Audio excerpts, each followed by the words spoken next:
আলহামদুলিল্লাহ, সমস্ত প্রশংসা হয় মহান রব্বুল আলমিনের।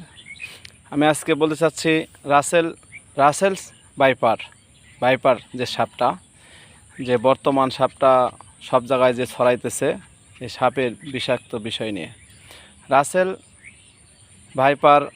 রাসেলস ভাইপার যে সাপ, এই সাপটা মানুষের কামড় দিলে অল্প সময়ের মধ্যে মানুষ মারা যাচ্ছে। আর এই মানুষ কোনো কিছু খাওয়ার পরেও আর ঠিক হচ্ছে না। এই সাপ প্রায় টাঙ্গাইল মধুপুর পর্যন্ত এসে পড়ছে, ঢাকার ভেতরে বেশি। এই সাপটা আমি আগে দেখছি যে সাপ ডিম দেয়, কিন্তু এখন দেখছি এই সাপ প্রকৃতভাবেই সাপের পেট থেকে সাপ হয়।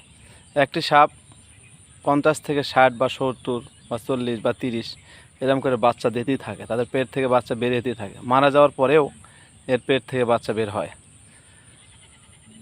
এই সাপটা খুব বিষধর সাপ। এই সাপ থেকে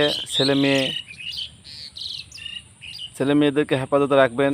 জঙ্গল বা বিভিন্ন রাস্তাঘাটে গাছগাছালির নিচে এই সাপ দেখা যায়। আর এই সাপের কামড়ে মানুষ বেশিক্ষণ বাঁচে না। এই সাপের কামড়ে মানুষ বেশিক্ষণ বাঁচে না। তাই আমরা এই সাপ থেকে সতর্ক থাকব। এই সাপ আল্লাহ তাআলার একটা গজব। তবে আমরা সতর্ক থাকব, আল্লাহর কাছে দোয়া করব যাতে এই সাপের হেফাজত থেকে আমরা রক্ষা পাই। রাসেলস ভাইপার্স সাপ, এই সাপ থেকে আমরা সব সময় হেফাজত থাকব। প্রিয় দেশবাসী ও ফেসবুকের যত ভাই বোনেরা আছেন, সবাই এই সাপ থেকে হেফাজত থাকবেন। আল্লাহর কাছে প্রার্থনা করবেন যাতে সাপ আমাদেরকে আক্রমণ না করে।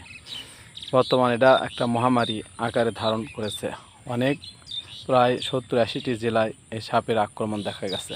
ইনশাআল্লাহ সবাই আমরা এই সাপ থেকে পানা আল্লাহর কাছে চাবো এবং 5 ওয়াক্ত সালাত আদায় করব ইনশাআল্লাহ।